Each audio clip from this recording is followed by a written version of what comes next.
네, 오늘 회복의 모색이란 제목으로 말씀을 나누겠는데요. 이렇게 말씀 제목을 잡은 것은요, 오늘 말씀에 보면, 이제 한 지파가 없어질 위기에 처하게 됩니다. 그 가운데, 베냐민 지파를 어떻게 회복시킬 수 있을까에 이제 집중이 되어지는데요. 이런 생각을 한다는 것 자체는 그래도 좋은 생각이죠. 근데 문제는 뭐냐면, 그것을 이루는 방식이 잘못되었다라는 것을 우리가 확인할 수 있습니다. 여러분, 우리도 참 이런 실수를 할 때가 있어요. 그것은 뭐냐면, 누군가를 회복시킬 때요, 내 방식대로, 내 생각대로 하는 경우들이 참 많이 있기 때문입니다. 오늘 말씀을 통해 진정한 회복의 모색이 무엇인지 함께 살펴볼 텐데요. 첫 번째로요, 진정한 회복은 예배를 통해 이루어집니다. 우리 1절부터 3절인데요. 이스라엘 사람들이 미스바에서 맹세하여 이르기를 우리 중에 누구든지 딸을 베냐민 사람에게 아내로 주지 아니하리라 하였더라. 백성이 베델에 이르러 거기서 저녁까지 하나님 앞에 앉아서 큰 소리로 울며 이르되 이스라엘 하나님 여호와여 어찌하여 이스라엘에 이런 일이 생겨서 오늘 이스라엘 중에 한 지파가 없어지게 하시나이까 하더니 여러분 1절에 이스라엘 사람들이요 미스바에서 맹세를 해요. 그 맹세는 뭐냐면 우리 중에 누구든지 딸을 베냐민 사람에게 아내로 주지 아니하리라라고 하는 거죠. 여러분 이것은 헛맹세입니다. 왜 헛맹세이냐? 베냐민 지파를 가나안 민족처럼 취급하겠다라는 거거든요. 그들은 이 베냐민 사람들에게 분노하여 그 감정에 상응하는 행동을 함께 할 것을 다짐한 겁니다. 그들은 합당한 처벌과 복수의 기준을 생각하지 않고 그냥 감정에 따라 하고 있는 맹세. 그래서 제가 헛맹세라고 볼 수가 있습니다. 여기서 우리도 좀 생각해 봐야 되는 것이 있습니다. 우리도 너무나 쉽게 헛맹세를 남발할 때가 우리들의 삶에 많다라는 것이에요. 제가 조카랑 아들들과 이제 주일 저녁에 근처 이제 남산에 이제 곤충을 잡으러 가자고 해서 갔는데 모기가 정말 많았거든요. 모기를 이제 많이 물리게 되니까 둘째 아들이 다시는 산에 안 갈 거야라고 했거든요. 여러분 과연 그럴까요? 우리도 좋지 않은 경험 때문에 뭐 다시는 절대로 이런 식으로 헛맹세를 할 때가 너무나 많다라는 겁니다. 만약에 이들이 하나님의 말씀을 듣는데 충실했다면요. 사실 이렇게 막 그 베냐민 사람 남자들을 거의 다 죽이지 않았을 겁니다. 이들이 기브아에서 레위인의 첩을 죽게 한 불량배들만을 색출하여 징계하는 데 최선의 노력을 다해야 했습니다. 그런데 이들은 끝까지 불량배들을 두둔하고 싸운 베냐민 지파 때문에 전쟁을 피할 수 없었다고 인정하더라도 베냐민 지파를 거의 진멸하다시피 사륙한 것은 매우 잘못된 행동이었다라는 겁니다. 그리고 2절에 보면요, 이들이 큰 소리로 울었다고 나오는데 왜 이들이 울었을까요? 베냐민 지파가 멸절하게 된 것에 대한 것 때문일까요? 3절에 보면요, 그게 아니라 이스라엘 중에 한 지파가 없어지게 하시나이까 말하는 것을 보면 베냐민 지파 자체를 향한 그 안타까움보다는 이스라엘의 무너짐에 관한 안타까움이 더 큰 거라고 볼 수 있어요. 그리고 3절에 보면요. 이들은 자신의 잘못은 쏙 빼놓고 생각하고 있는 것을 우리는 발견하게 됩니다. 그래서 지금 하나님 탓을 하잖아요. 이스라엘 하나님 여호와여 어찌하여 이스라엘 이런 일이 생겨 오늘 이스라엘 지파 중 한 지파가 없어지게 하시나이까 마치 하나님이 없어지게 한 것처럼 이들은 생각하고 있는 것은 자신의 책임은 쏙 빼고 생각하고 있는 이들의 모습이 나타나 있다라는 거죠. 여러분 우리도 이 오류에 쉽게 빠집니다. 그건 뭐냐면요. 내 잘못, 내 책임은 쏙 빼놓는 것이에요. 저희 교회에 이제 잘 나오다가 최근에 안 나오시는 분들이 있거든요.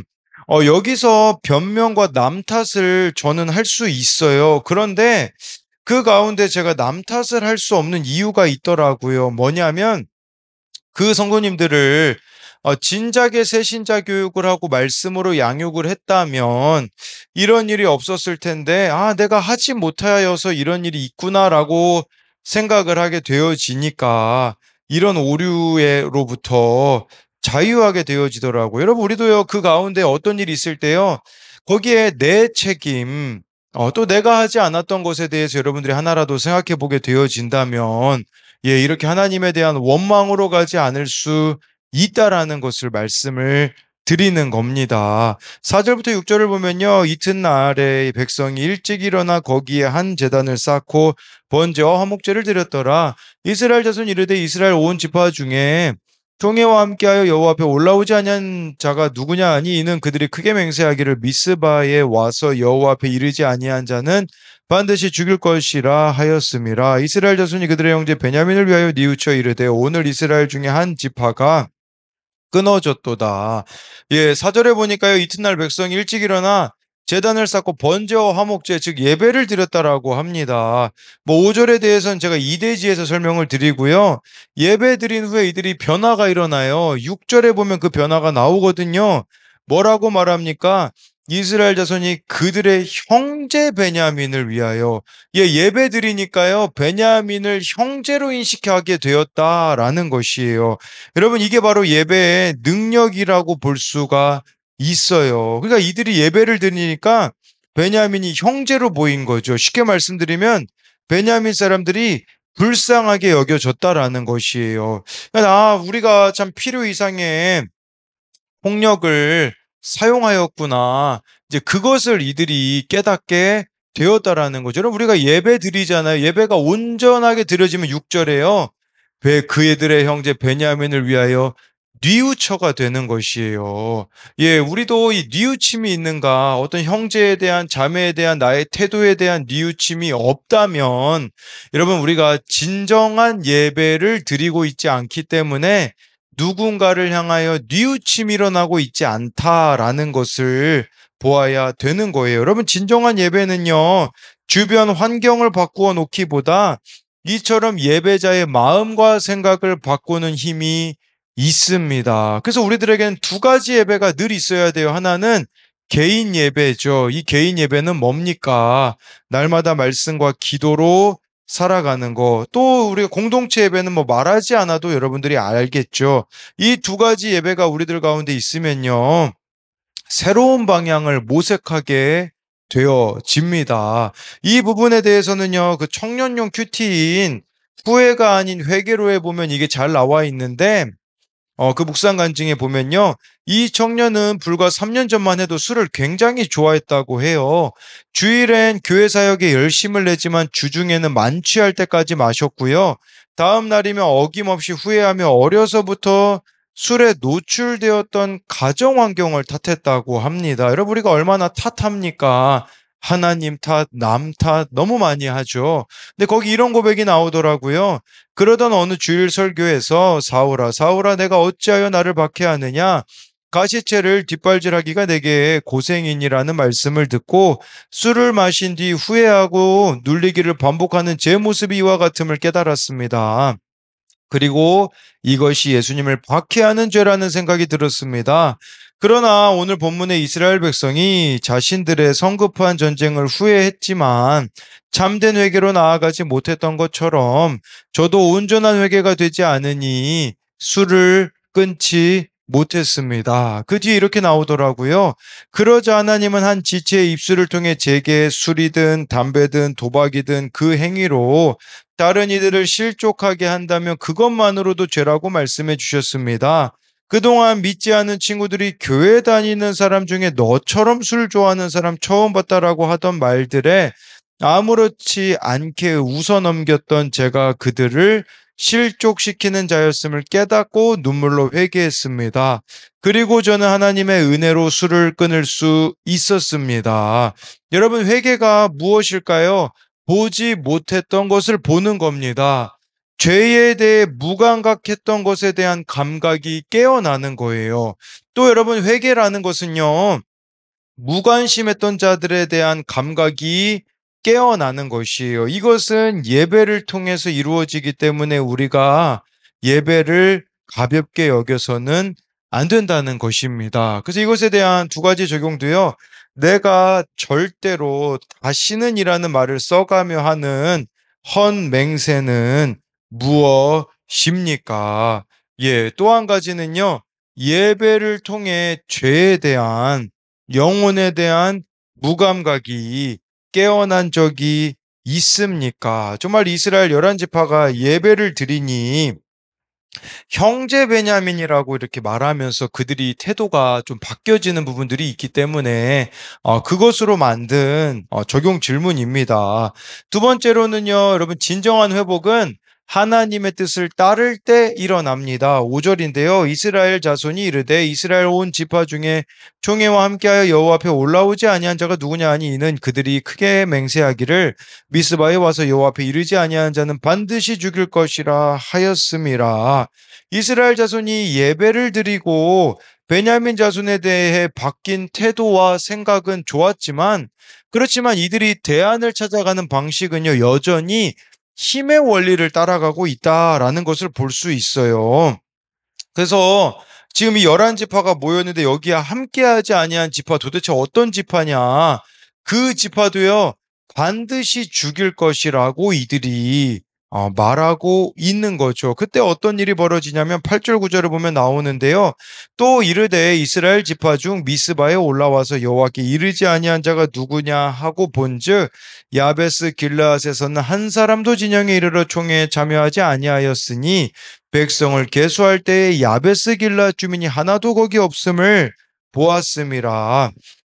야베스 길르앗 사람은요, 한 사람도 이제 이 열한 지파에 참여하지 않았는데, 여러분, 이 길르앗 야베스는 요단 동쪽 건너편에 있는 므낫세 반지파에 속한 지파였습니다. 므낫세 반지파였기 때문에 이들이 왜 참여 안 했을까요?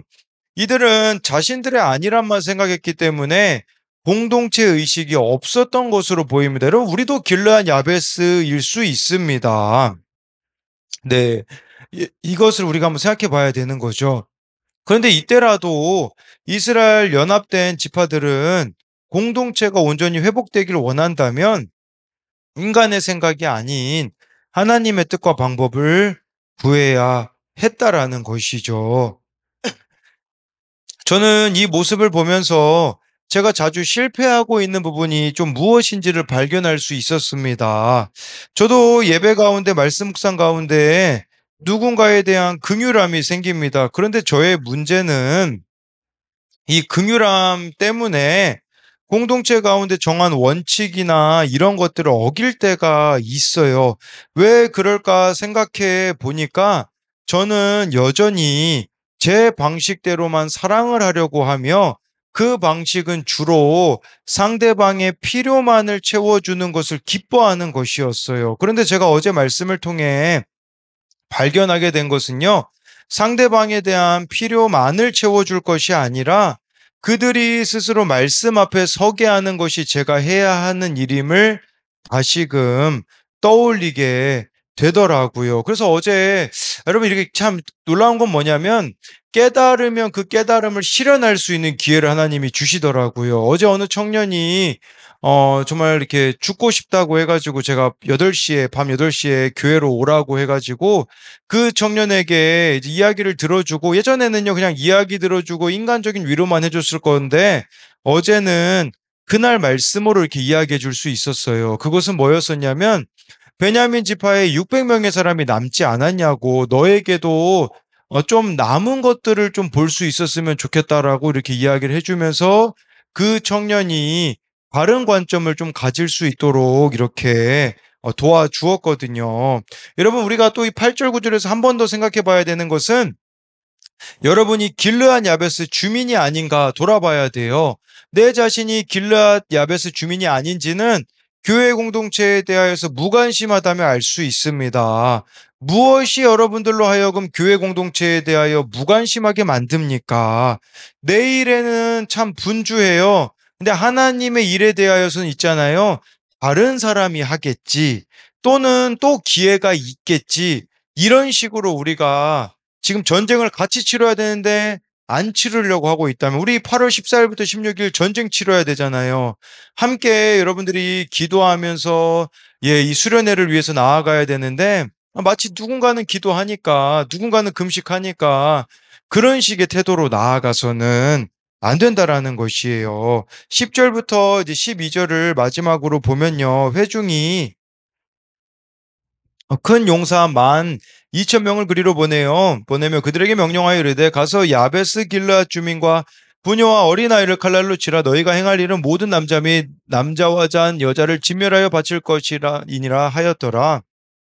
그들이 야베스 길라 주민 중에서 젊은 처녀 400명을 얻었으니 이는 아직 남자와 동침한 일이 없어 남자를 알지 못하는 자라. 그들을 실로 진영으로 데려온 이곳은 가나안 땅이더라. 여러분, 이스라엘 백성이 10절에 보면요, 두 번째 헤렘 전쟁을 시작합니다. 첫 번째 헤렘 전쟁은 뭡니까? 사실 여러분, 이 헤렘이라는 말은요, 완전히 진멸하다라는 뜻이거든요. 사람과 가축과 성읍을 진멸하는 방식인데, 이 전쟁은 누구랑 해야 됐냐? 가나안 족속들하고 해야 됐거든요. 근데 동족끼리 하고 있다라는 거죠. 여러분, 이걸 통해서 우리도 한번 생각해 봐야 되는 것은요, 우리의 싸움의 대상은 누굽니까? 사탄입니다. 진멸해야 될 대상은 사탄이에요. 근데 우리의 문제는 뭐냐? 사탄과 싸우려고 하지 않고요, 동족과 싸우려고 해요. 그러다 보니까 가족과 싸우죠. 이웃과 싸우게 되어지는, 이런 어리석음을 볼 수 있는 거죠. 여러분, 여기 또 우리가 볼 수 있는 것은요, 회중이 큰 용사 12,000명을 보냈다라는 것은요, 길르한 야베스 사람들이 많은 숫자가 아니었다라는 뜻이요. 그렇기 때문에 12,000명만 보내는 거죠. 그러니까 이렇게 지금 어떻게 보면은 참 연약한 길르한 야베스를요, 무지막지하게 대하는데, 여기 11절을 보십시오. 뭘 지시하냐? 모든 남자를 죽이고 남자와 잔 여자를 진멸하래요. 여러분, 남자와 잔 여자를 어떻게 구분할 겁니까? 구분 자체가 참 모호한 거죠. 이것 자체가 의미하는 게 뭐겠습니까? 바로 자기 기준과 자기 방법을 따르고 있음을 보여주고 있는 거예요. 이스라엘은 다시 한번 가장 용감한 용사들을 이용해 대응할 능력이 없는 연약한 사람들을 진멸하는 만행을 동족에게 저지르고 있다라는 거죠. 이스라엘이 베냐민을 거의 진멸하던 이번엔 길랏 야베스를 진멸해요. 여러분, 이 왜 그러냐? 이 베냐민 사람에게, 베냐민 지파에게 우리 딸들은 줄 수 없다라는 거. 여러분, 이기적인 거거든요. 자기 딸들은 못 주니까 길랏 야베스 그 딸들을 주겠다라는 거죠. 여러분, 이게 하나님의 뜻이었다면 그 베냐민 지파 남은 남자가 600명이잖아요. 그러면 600명을 딱 채워줬겠죠. 근데 여러분, 길란 야베스의 이 처녀들이요, 400명밖에 못 얻었다고 12절에 나와 있지 않습니까? 그럼 이 자체가 하나님의 방법이, 하나님의 뜻이 아니었다라는 것을 보여주고 있어요. 여러분, 이게 또 하나님 뜻이 아니었다라는 가장 확실한 증거가 뭔지 아십니까? 12절 마지막을 보십시오. 이곳은 가나안 땅이더라. 여러분, 이 땅은요, 지금 실로거든요. 가나안 땅이 아닙니다. 이스라엘의 땅이에요. 근데 왜 가나안 땅이라고 성경은 기록하고 있을까요? 바로 그 이유는요, 힘의 원리로 하고 있기 때문이에요. 여러분, 이것이 진짜 하나님의 뜻이었다면 이스라엘의 땅이더라 라고 표현이 됐겠죠. 하나님의 땅이더라 라고 표현이 됐겠죠. 근데 가나안 땅이라고 말하고 있는 것은요, 이것은 여전히 힘의 원리가 작동하는 곳이었다라는 거죠. 그런 의미에서 우리가요, 우리의 가정, 교회 공동체, 직장, 학교, 모든 삶의 자리는 세상 방식으로 작동되는, 힘의 원리로 작동되는 가나안 땅이진 않는가? 아니면 하나님의 원칙과 방식대로 운영되는 하나님의 땅인가? 우리가 이것을 생각해 봐야 됩니다. 그래서 이것에 대한 두 가지 적용은요, 야베스 길라 사람들처럼 교회 공동체에 대하여서 무관심하다면 그 이유는 무엇입니까? 여러분, 우리가 정말 나 하나쯤이야라는 생각을 버리셔야 됩니다. 또 한 가지는요, 내가 살아가고 있는 가정, 교회, 학교, 직장은 가나안 땅입니까? 하나님의 땅입니까? 이것은 제가 12절 가지고 만든 적용 질문인데, 힘의 원리로 그냥 작동되는 가나안 땅인지, 말씀의 원리로 작동되는 하나님의 땅인지를 우리가 생각해 보자라는 겁니다. 기도하겠습니다. 살아계신 하나님, 우리가 진정한 회복이 이루어지기 위하여서는 예배가 회복되어져야 됩니다. 이 예배가 회복되어지기 위하여서는 개인의 예배, 공예배가 참 이렇게 회복되어져야 됨을 보게 됩니다. 그래야지만 진정한 회복이 이루어지게 되어지고, 그리하여야지만 무감각한 것들에 대하여서 감각이 살아나는, 깨어날 수 있게 되어짐을 봅니다. 정말 이스라엘 11지파가 베냐민에 대하여서 그들의 생각이 바뀐 것은 예배로 인함임을 봅니다.